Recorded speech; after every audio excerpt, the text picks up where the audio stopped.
ओम शांति। बाबा good morning. आज बाबा के 13 अप्रैल 2023 के महावाक्य हैं। बाबा ने सार में कहा, मीठे बच्चे, आपस में अविनाशी ज्ञान रत्नों की लेन देन करके एक दो की पालना करो, ज्ञान रत्नों का दान करते रहो। बाबा ने प्रश्न पूछा, अपने आप को अपार खुशी में रखने का पुरुषार्थ क्या है? तो बाबा ने उत्तर में कहा, खुशी में रहने के लिए विचार सागर मंथन करो, अपने आप से बातें करना सीखो।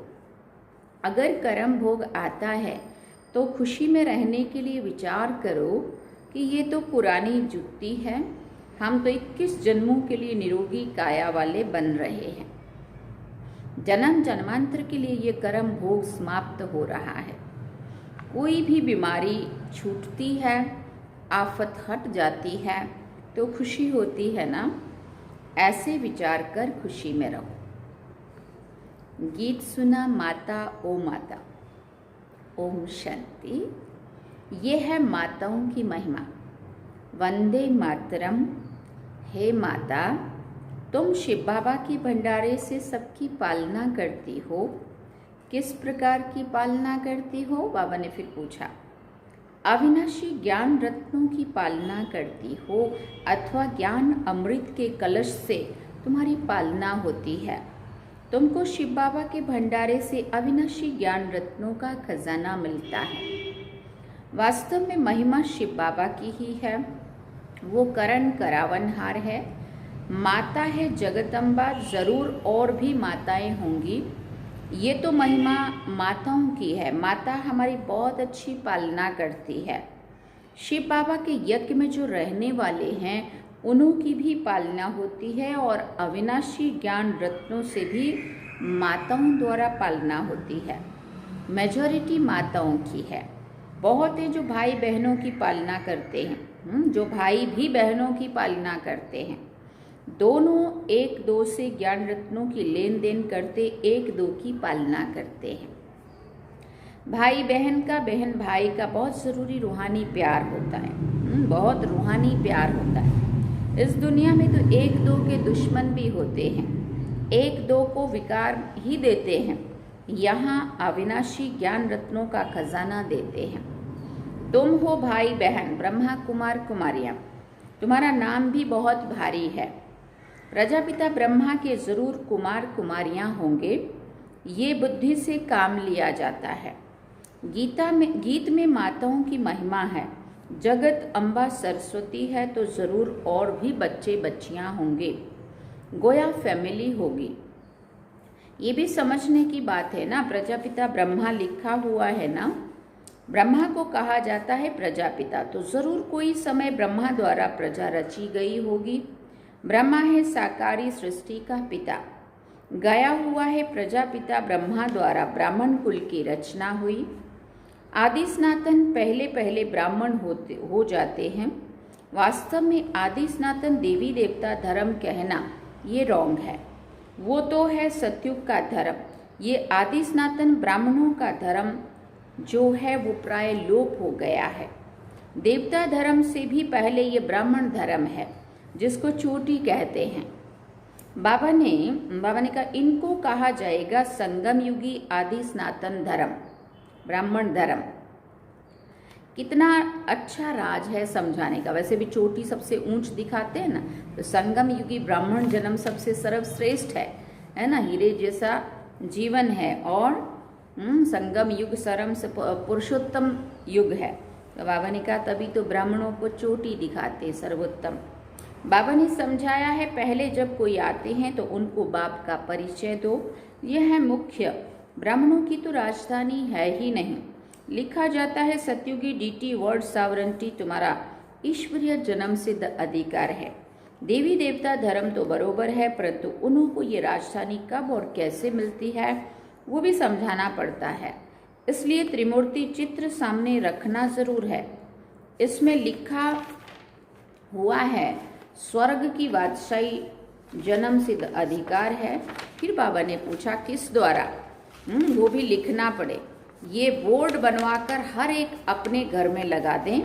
जैसे गवर्नमेंट के ऑफिसर्स के बोर्ड होते हैं ना, कोई के पास मेडल्स रहते हैं, बैच रहते हैं, सबकी अपनी अपनी निशानी होती है। तुम्हारी भी निशानी होनी चाहिए। बाबा डायरेक्शन देते हैं, अमल में लाना तो बच्चों का ही काम है ना। तो कुछ विहंग मार्ग की सर्विस हो, ये बहुत मुख्य चीज़ है। डॉक्टर, बैरिस्टर आदि सबके घर में बोर्ड लगे हुए होते हैं ना। तुम्हारा भी बोर्ड लगा हुआ हो कि आकर समझो शिव बाबा ब्रह्मा द्वारा स्वर्ग की बादशाही कैसे देते हैं। तो मनुष्य देखकर वंडर खाएंगे, अंदर आएंगे समझने के लिए। फ्लैट के बाहर भी लगा सकते हो, जिसका जो धंधा है वो बोर्ड लगाना चाहिए। बच्चे कुछ करते नहीं तो सर्विस भी नहीं होती है। एक तो माया का वार होता है, निश्चय नहीं है कि हम बाबा के पास जाते हैं। 84 जन्मों का पार्ट पूरा हुआ, फिर नई दुनिया स्वर्ग में आकर वर्षा लेंगे, ये याद नहीं रहता है। बाबा कहते हैं भले कर्म करो, फिर जितना समय मिले उसमें बाबा को याद करो। हम ढिंडोरा पीटते ये सबका अंतिम जन्म है, पुनर्जन्म मृत्यु लोक में नहीं लेंगे। तुम भी जानते हो मृत्यु लोक अभी खत्म होना है, पहले निर्वाण धाम स्वीट होम जाना है। ऐसे ऐसे अपने साथ बातें करते रहना चाहिए। इसको विचार सागर मंथन कहा जाता है। बाप कहते हैं तुम कर्म योगी हो, क्या तुमको कछुए जैसा भी अक्ल नहीं है? बाबा पूछ, क्या तुम्हें कछुए जैसा भी अक्ल नहीं है? वो भी शरीर निर्वाह अर्थ घास आदि खाकर कर्मेंद्रियों को समेट शांति में बैठ जाते हैं। कर्म करने के बाद और फिर सभी को अंगों को समेट के बैठ जाते हैं शांति में। तो वो कर्म योगी बाबा ने भी कहा है, कर्म भले करो, कर्म करने के बाद फिर देह से न्यारा अपने को आत्मा समझकर शांति में बैठ जाओ योग में। तुम बच्चों को बाप की याद में रहना है, स्वदर्शन चक्र भी फिराना है, अपने को मास्टर बीज रूप समझना है। बीज में झाड़ का सारा ज्ञान है, इनकी उत्पत्ति कैसे होती है, पालना कैसे होती है, ड्रामा का 84 का चक्र कैसे फिरता है। 84 के चक्र के लिए ये गोला बनाया जाता है, जो मनुष्यों को 84 जन्मों का ज्ञान आ जाए। बाप ने समझाया है, तुम सिर्फ 84 जन्म लेते हो। जो आदि सनातन देवी देवता धर्म वाले हैं, अर्थात जो ब्राह्मण से देवता बनते हैं, उनके ही 84 जन्म होते हैं। तुम 84 जन्मों को जानते हो, ब्रह्मा की रात और ब्रह्मा का दिन कहते हैं, इसमें 84 जन्म आ जाते हैं। तो त्रिमूर्ति का बोर्ड बनाए लिखना चाहिए, ये ईश्वरीय जन्म सिद्ध अधिकार है। लेना हो तो आकर लो, अब नहीं तो कभी नहीं। इस होवनहार महाभारत लड़ाई के पहले पुरुषार्थ करना है। ये बोर्ड बनाना बहुत सहज है। चाहे त्रिमूर्ति लगाओ व शिव का लगाओ, चाहे त्रिमूर्ति लगाओ व शिव का लगाओ, नाम परम पिता परमात्मा शिव तो लगा हुआ है। वो है गीता का भगवान। गीता में है ही राजयोग की बातें।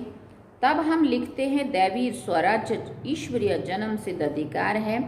ये है शिव बाबा और ये प्रजापिता ब्रह्मा, इन द्वारा वर्षा मिलता है। स्वर्ग में राजा रानी बनते हैं। राम क्या देते हैं, रावण क्या देते हैं, ये तुम बच्चे जानते हो। आधा कल्प है राम राज्य, आधा कल्प है रावण राज्य। ऐसे नहीं कि परमात्मा ही दुख देते हैं, दुख देने वाला तो रावण 5 विकार है, जो ही विशेष बनाते हैं। सत्युग है शिवालय, बच्चों को भिन्न भिन्न प्रकार की समझानी रोज मिलती है, तो खुशी में रहना चाहिए ना। तुम जानते हो शिव बाबा पढ़ाते हैं, ऐसे नहीं कि साकार को याद करना है। शिव बाबा हमको ब्रह्मा द्वारा सहज राजयोग सिखाते हैं। शिव बाबा आते ही हैं प्रजापिता ब्रह्मा में। प्रजापिता ब्रह्मा और किसको कह नहीं सकते हैं, ब्राह्मण भी जरूर चाहिए। बाप आकर सच बतलाते हैं। गाया भी जाता है सेकंड में राज्य भाग्य। बच्चे कहते हैं हम शिव बाबा के बच्चे हैं, वो है ही स्वर्ग का रचयिता। तो तो ज़रूर हमको स्वर्ग की राजाई देंगे, और क्या देंगे। बाबा कैसा वंडरफुल है ना। 1 सेकंड में जीवन मुक्ति जनक को मिली, ये भी गाया हुआ है। तुम जानते हो अब हम शिव बाबा के बने हैं। शिव बाबा को ज़रूर याद करना है। जब बाप की गोद ली है जिससे स्वर्ग का वर्षा मिलता है, उनको और वर्षे को याद करना है। जैसे बच्चे धर्म की गोद लेते हैं तो जानते हैं पहले हम फलाने का बच्चा था, अब फलाने का हूँ। उनसे दिल हटती जाएगी और इनसे जुटती जाएगी। यहाँ भी तुम कहेंगे हम शिव बाबा के एडॉप्टेड बच्चे हैं। फिर उस बाप को याद करने से फायदा ही क्या है। मोस्ट विलव्ड बाप इतनी बड़ी संपत्ति देने वाला है। बाप ही मेहनत करके बच्चों को लायक बनाते हैं। ऐसे बाप को तुम घड़ी घड़ी भूल जाते हो, और तो सब तुमको दुख देने वाले हैं, फिर भी उन्हों को याद करते हो, और मुझ बाप को तुम भूल जाते हो। रहो भले अपने घर में, परंतु बाबा को याद करो। इसमें मेहनत चाहिए, तब ही पाप विनाश होंगे। ये तो सारा कब्रिस्तान बनना है। मेरे बच्चे मेरे बने, गोया विश्व के मालिक बने। तुम जानते हो बाबा के बने हैं, फिर स्वर्ग के मालिक हम अवश्य बनेंगे। खुशी का पारा चढ़ना चाहिए। ये भी जानते हो ये पुराना शरीर है, कर्म भोग भोगना पड़ता है। मम्मा बाबा भी खुशी से कर्म भोग भोगते हैं। फिर भविष्य 21 जन्म का सुख कितना भारी है। ये तो पुरानी जुत्ती है, अभी कर्म भोग भोगते रहेंगे, फिर 21 जन्म के लिए इनसे छूट जाएंगे। कोई बीमारी छूटती जाती है तो खुशी होती है ना, कोई आफत आती फिर हट जाती है तो खुशी होती है ना। तुम भी जानते हो अब जन्म जन्मांतर की आफतें आ रही हैं। अभी हम बाबा के पास जाते हैं। ये है विचार सागर मंथन कर पॉइंट्स निकालना। बाबा राय तो बतलाते हैं, ऐसे ऐसे अपने से बातें करो। हमने 84 जन्मों का चक्र पूरा किया, अब बाबा के पास जाते हैं, फिर बाबा से वर्षा पाएंगे। साक्षात्कार भी करते हैं, इसमें परोक्ष और अपरोक्ष है। जैसे मम्मा को कोई साक्षात्कार नहीं हुआ, बाबा ने विनाश और स्थापना का साक्षात्कार किया, इनको भविष्य का साक्षात्कार एक्यूरेट हुआ है। परंतु पहले यह समझ में नहीं आता कि हम ये विष्णु बनेंगे। पीछे समझते गए। जब बाबा ने साक्षात्कार में विष्णु को देखा था तब बाबा को इतना क्लियर नहीं हुआ था। बाबा को लगा कि मैंने तो अपने प्रभु का इष्ट देव का साक्षात्कार किया, लेकिन अहम चतुर्भुज विष्णु तत्त्वम जब कहा तो ये क्लियर नहीं हुई थी बात की ऐसा कैसे हो सकता है। जो मैं चतुर्भुज विष्णु हूँ वही तू है, ऐसा विष्णु जी ने क्यों कहा। तो बाद में धीरे धीरे फिर वो स्पष्ट हुआ। पीछे समझते गए। इस विकारी गृहस्थ धर्म से अब निर्विकारी गृहस्थ धर्म में जाते हैं। तत्त्वम तुम भी बाबा की पढ़ाई से ऐसे बनते हो। रेस करनी चाहिए। बाकी गीत में मम्मा की महिमा है तो तुम जान गए हो जगत अम्बा किसको कहा जाता है। वास्तव में माता पिता कौन है, वो तो निराकार बुद्धि में है। पिता तो गॉडफादर ठीक है, वो निराकार है। माता तो निराकार हो ना सके, फादर निराकारी है, जरूर वर्षा देंगे ना। तो यहाँ आना पड़े ना जो अपना परिचय दें, तो इनको माता पिता बनना पड़े। तो ये बड़ी माता हो गई। दादा है निराकार। कितनी वंडरफुल बातें हैं ना। दादी माना ग्रैंड मदर तो कोई बन ना सके। ये ब्रह्मा तो मेल हो गया क्योंकि मुख वंशावली है। बाप कहते हैं कितना गुह्या राज है जो मैं समझाता हूँ। कोई की बुद्धि में बैठ नहीं सकता कि माता पिता कौन है। वो समझते हैं श्री कृष्ण के लिए। फर्क सिर्फ ये किया है कि इसको कहा जाता है एक भूल, माना बहुत बड़ी भूल। कोई तो कारण बनना चाहिए ना, क्या भूल होती है जो भारत इतना दुखी हो जाता है। अभी तुम बच्चे जानते हो किसने भुलाया, कारण क्या हुआ जो भूल गए।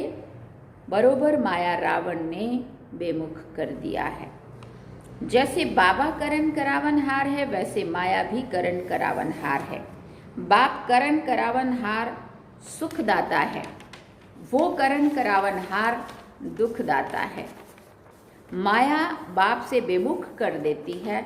अब बाप खुद कहते हैं हे आत्माएं, निरंतर मुझ बाप को याद करो। तुम हमारे बच्चे हो, तुमको वर्षा लेना है, सिर्फ मुझे याद करो, तुम्हारे विकर्म विनाश हो जाएंगे। ये बेहद की बाप से मत मिलती है ब्रह्मा द्वारा। गुरु ब्रह्मा तो मशहूर है ना, वो फिर कह देते हैं ईश्वर सर्वव्यापी है, बेअंत है। आगे हम भी समझते थे कि ये ठीक कहते हैं, अभी समझते हैं कि ये तो रावण माया ने कहलाया है। एक तरफ कहते हैं नाम रूप से न्यारा है और फिर कहते हैं सर्वव्यापी है। दो बात इकट्ठी हो ना सके। बस गुरु ने जो कहा सो मान लिया। माया भूल कराती, नीचे गिराती है, फिर बाबा अभूल बनाते हैं ऊंच चढ़ाने के लिए। बाबा तदबीर तो बहुत अच्छी कराते, फिर अपनी तकदीर बनानी है, बाप को याद करना है, ये तो बहुत सहज है। कन्या की जब सगाई हो जाती है तो उनके पीछे एकदम चटक पड़ती है ना, वैसे अब तुम्हारी सगाई होती है शिव बाबा से, तो उनको चटक पड़ना चाहिए। बाबा कहते, बाप कहते हैं मुझे याद करो, तुम्हारी आत्मा पवित्र बनेगी तो तुम मेरे साथ चलेंगे, मैं तुम्हें नैनों की पलकों पर ले चलूंगा, सिर्फ तुम मुझे याद करो। तो मैं गारंटी करता हूँ, देखो भगवान गारंटी कर रहे हैं, तुम पापों से मुक्त हो जाएंगे। एम ऑब्जेक्ट बिगर पुरुषार्थ कैसे करेंगे? यहाँ अंधश्रद्धा की बात नहीं है, ये शिव बाबा की कॉलेज है, वो है स्वर्ग का रचयिता, अमर लोक के लिए पढ़ा रहे हैं। अब तो मृत्यु लोक है, मृत्यु लोक खत्म हो जाएगा, फिर सतयुग जरूर आएगा, ये चक्र फिरता ही आता है। अच्छा, मीठे मीठे सिकिल दे बच्चों प्रति माता पिता बाप दादा का याद प्यार और गुड मॉर्निंग। रूहानी बाप की रूहानी बच्चों को नमस्ते। हम रूहानी बच्चों की रूहानी माता पिता बाप दादा को दिल व जान से व प्रेम से याद प्यार, गुड मॉर्निंग, नमस्ते, थैंक यू बाबा, शुक्रिया बाबा। अवधारणा के लिए मुख्य सार है। पहला पॉइंट, कछुए मिसल सब कर्मेंद्रियों को समेट बाप और वर्षे को याद करना है, कर्म योगी बनना है, अपने आप से बातें करनी है। दूसरी बात, आपस में ज्ञान रत्नों की लेन देन कर एक दो की पालना करनी है, सबसे रूहानी प्यार रखना है। वरदान में बाबा ने कहा, दिल के सच्चे संबंध द्वारा यथार्थ साधना करने वाले निरंतर योगी भव। दिल के सच्चे संबंध द्वारा यथार्थ साधना करने वाले निरंतर योगी भव। साधना अर्थात शक्तिशाली याद। बाप के साथ दिल का सच्चा संबंध, जैसे योग में शरीर से एकाग्र होकर बैठते हो, ऐसे दिल मन बुद्धि सब एक बाप की तरफ बाप के साथ साथ बैठ जाए, यही है यथार्थ साधना। अगर ऐसी साधना नहीं की तो फिर आराधना चलती है, कभी याद करते कभी फरियाद करते। वास्तव में याद में फरियाद की आवश्यकता नहीं। जिसका दिल से बाप के साथ संबंध है वह निरंतर योगी बन जाता है। स्लोगन में बाबा ने कहा, करावनहार बाप है, स्मृति से बेफिक्र बादशाह बन उड़ती कला का अनुभव करते चलो। करावनहार बाप है, स्मृति से बेफिक्र बादशाह बन उड़ती कला का अनुभव करते चलो। अच्छा, ओम शांति। ये थे बाबा के आज के महावाक्य। बाबा ने सार में कहा, मीठे बच्चे आपस में अविनाशी ज्ञान रत्नों की लेन देन करके एक दो की पालना करो, ज्ञान रत्नों का दान करते रहो। और गीत सुना, माता ओ माता। ओम शांति। अब हम बाबा को 1 मिनट याद करेंगे। चलिए बाबा।